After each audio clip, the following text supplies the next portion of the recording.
정성이 부담이 되는 집. 새벽 5시. 70대 초반의 정숙은 부엌에서 미역국을 끓이고 있었다. 어제부터 불린 미역을 정성스럽게 볶아가며 며느리 민주의 얼굴을 떠올렸다. 민주가 얼마나 바쁜데. 제대로 된 반찬 한 번 못 먹겠어. 정숙은 혼잣말을 하며 보온백에 갓 끓인 미역국과 어젯밤 준비해둔 반찬들을 정성스럽게 담았다. 새우젓을 넣고 담근 김치도 함께 챙겼다.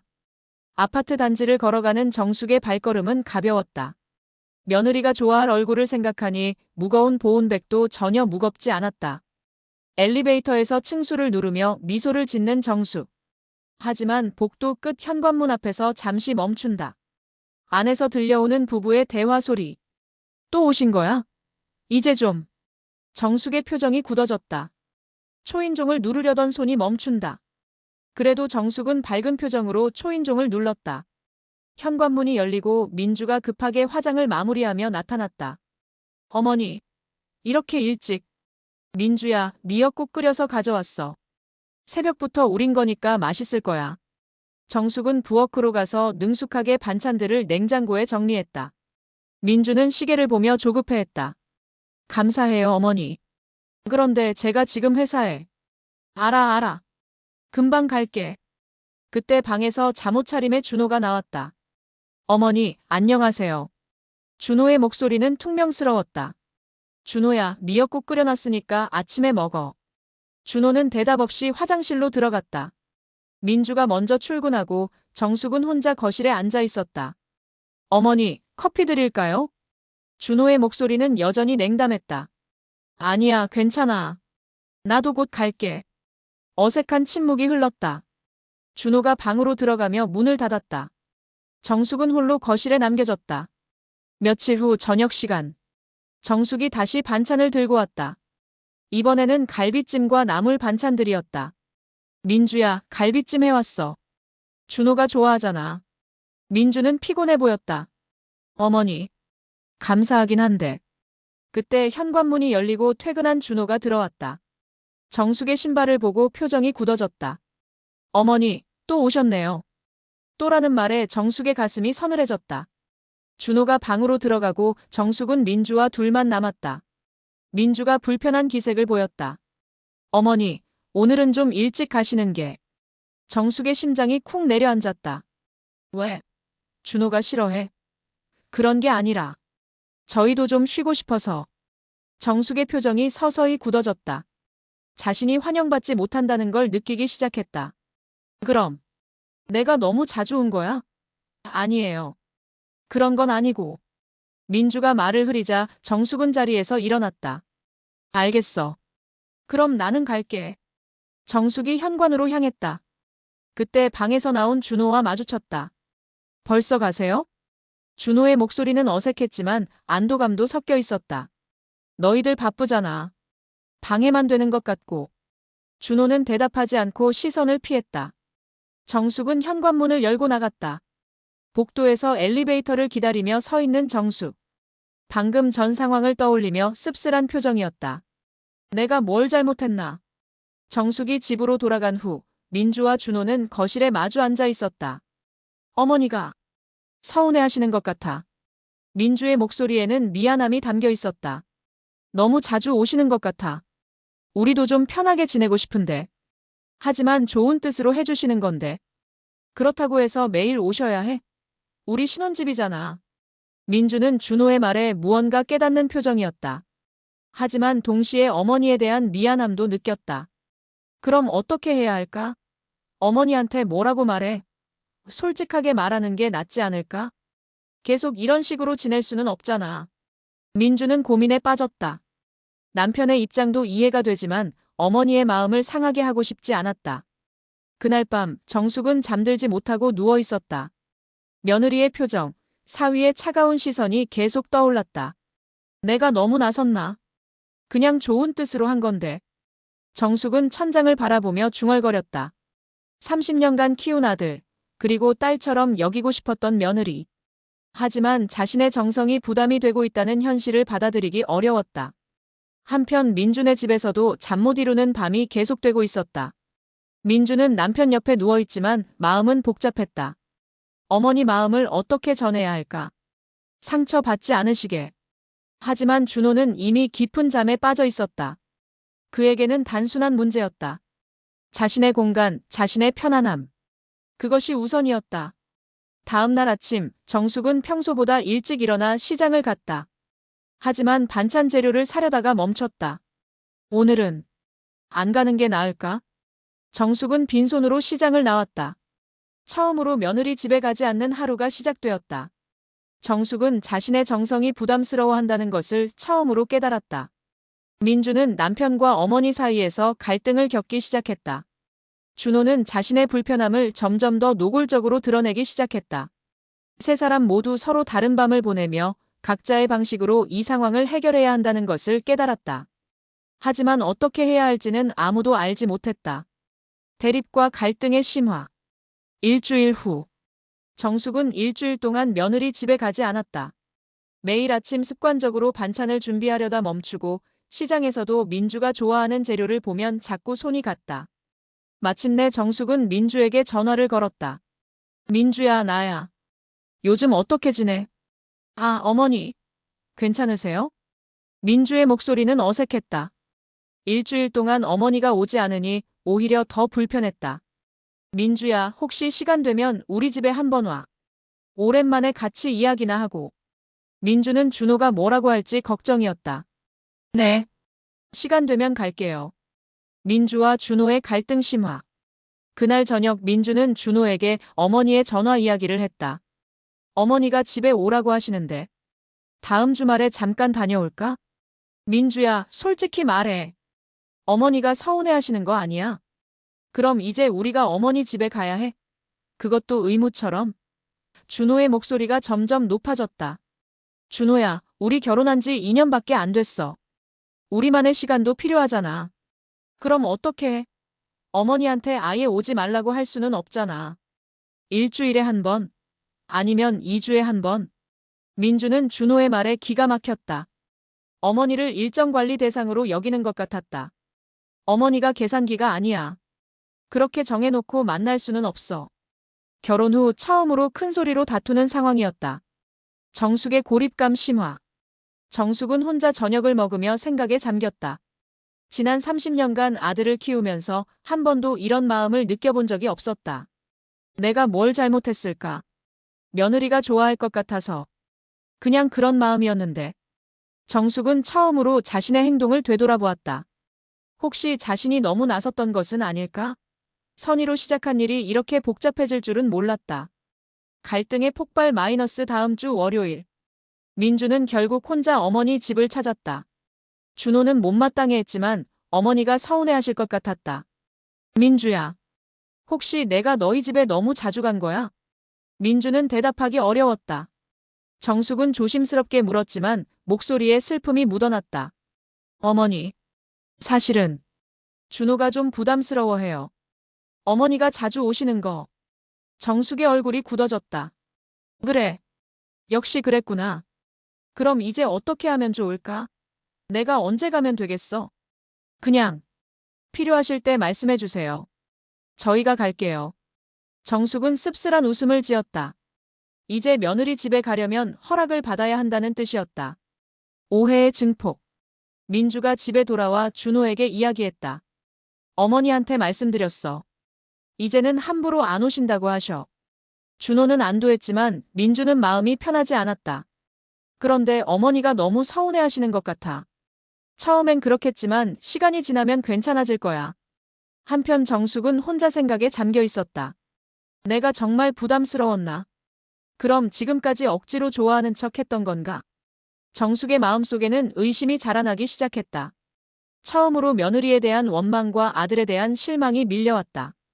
완전한 단절 마이너스 2주 후. 2주가 지났지만 정숙은 며느리 집에 가지 않았다. 민주도 어머니 집에 가지 않았다. 두 사람 모두 상대방이 먼저 연락하기를 기다렸다. 정숙이 참지 못하고 민주에게 전화를 걸었다. 민주야, 혹시 시간 되면 우리 집에 한번 와. 음식도 해줄게. 어머니. 죄송해요. 요즘 너무 바빠서. 민주는 거짓말을 했다. 실제로는 준호가 어머니 집에 가는 것을 달가워하지 않았기 때문이다. 전화를 끊고 정숙은 더욱 깊은 상실감을 느꼈다. 70이 넘은 나이에 이렇게 외롭고 서운한 마음을 느낄 줄은 몰랐다. 갈등의 절정. 그날 밤 민주는 준호에게 말했다. 어머니가 전화 오셨어. 집에 오라고 하시는데. 또 이번에는 뭐라고 했어? 바쁘다고. 거짓말했어. 준호는 잠시 멈칫했다. 아내가 시어머니에게 거짓말한다는 것이 편하면서도 찜찜했다. 민주야, 그냥 솔직하게 말하는 게 낫지 않을까? 뭐라고? 어머니가 부담스러우니까 만나기 싫다고. 적당히 거리를 두자는 게 뭐야? 어머니가 계산기야? 민주가 갑자기 소리를 쳤다. 나도 모르겠어. 어머니한테는 거짓말하고 너한테는 눈치 보고. 나만 괴로워. 민주는 눈물을 터뜨렸다. 남편과 어머니 사이에서 끼인 자신의 처지가 너무 힘들었다. 어머니가 뭘 그렇게 잘못했어? 그냥 며느리 좋다고 반찬 해다 주신 게 그렇게 큰 죄야. 그럼 어떻게 하고 싶어? 모르겠어. 정말 모르겠어. 민주는 소파에 주저앉아 울었다. 이 상황을 어떻게 해결해야 할지 전혀 감이 잡히지 않았다. 갈등은 이제 절정에 달했다. 정숙은 완전히 소외감을 느끼며 며느리 부부를 원망하기 시작했다. 민주는 남편과 어머니 사이에서 괴로워하며 감정적으로 무너졌다. 준호는 자신의 편안함을 위해 선을 그었지만 그 결과로 생긴 상황들이 점점 더 복잡해지고 있었다. 세 사람 모두 상처를 받았고 서로에 대한 오해와 원망이 깊어졌다. 이제 누군가는 먼저 나서서 이 상황을 해결해야 했다. 하지만 그것이 누구일지, 그리고 어떻게 해야 할지는 아무도 알지 못했다. 갈등의 해결과 반전. 3주 후 마이너스 예상치 못한 만남. 민주가 눈물을 흘린 지 3주가 지났다. 정숙과 민주는 서로 연락하지 않았고 민주는 날이 갈수록 마음이 무거워졌다. 토요일 오후 민주는 혼자 대형마트에 장을 보러 갔다. 어머니가 해주시던 반찬들을 이제는 직접 준비해야 했다. 김치도 떨어져 가고 미역국도 해야 하고. 그때 반찬 코너에서 정숙의 뒷모습이 보였다. 어머니는 작은 포장 용기에 들어있는 반찬들을 혼자 드실 소량만 고르고 있었다. 어머니. 민주가 조심스럽게 부르자 정숙이 깜짝 놀라며 돌아보았다. 민주야. 여기서 웬일이야? 두 사람은 어색하게 서 있었다. 정숙은 손에 들고 있던 작은 김치 포장을 얼른 장바구니에 넣었다. 어머니, 시간 되시면 커피 한 잔 마실까요? 카페에서의 진실. 마트 안카페에서 두 사람은 마주 앉았다. 한참 침묵이 흐른 후 정숙이 먼저 입을 열었다. 민주야. 내가 너희한테 정말 부담이었구나. 어머니, 그런 게 아니에요. 저는 어머니가 오시는 게 좋았어요. 정말로요. 정숙은 놀란 표정을 지었다. 반찬도 정말 맛있었고 어머니가 와주셔서 든든했어요. 혼자 직장 다니면서 집안일까지 하는 게 얼마나 힘든지. 그럼 왜 그때? 준호가 부담스러워했어요. 어머니가 자주 오시는 게. 민주는 지난 3주간의 일을 털어놓기 시작했다. 어머니가 안 오시니까 집안일을 제가 다 해야 하는데 준호는 전혀 도와주지 않아요. 빨래도 제가 하고 청소도 제가 하고. 퇴근하고 와서 매일 하기가 너무 힘들어요. 그럼 준호는 집에서 뭘 하는데? 게임하고, TV 보고, 그냥 쉬어요.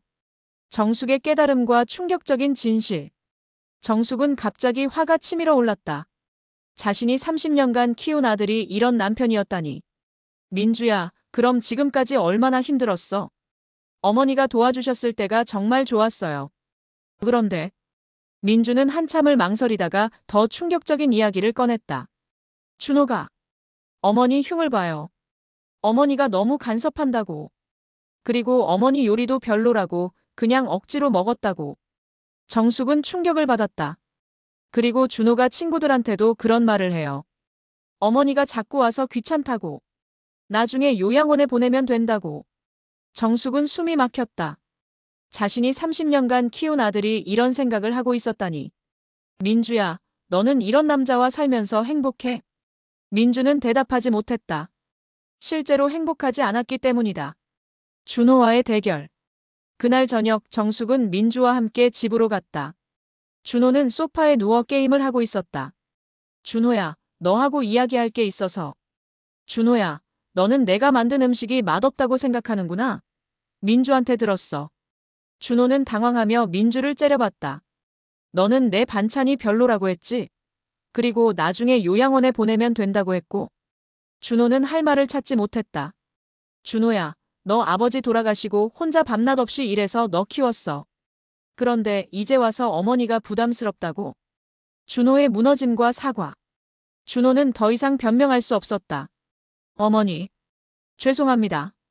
저는 그냥 편하게 살고 싶었어요. 편하게 살고 싶어서 어머니를 무시하고 아내한테 집안일을 다 떠맡기고. 준호야, 너는 결혼한 남자야. 앞으로는 내가 올 때마다 고마워해. 그리고 민주한테 사과해. 민주야, 미안해. 그리고 앞으로는 집안일도 도와줄게. 민주는 놀란 표정으로 준호를 바라봤다. 정말로? 응. 미안해.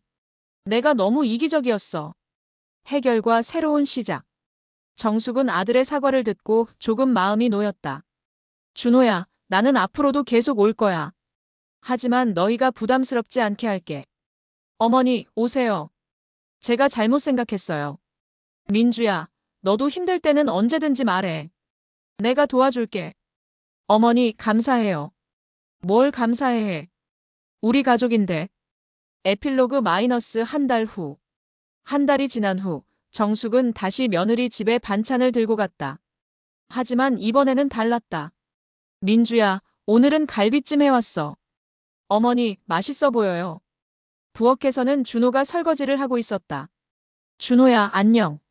어머니, 안녕하세요. 오늘도 맛있는 거 해오셨네요. 어머니, 오늘은 좀 오래 계셔도 돼요.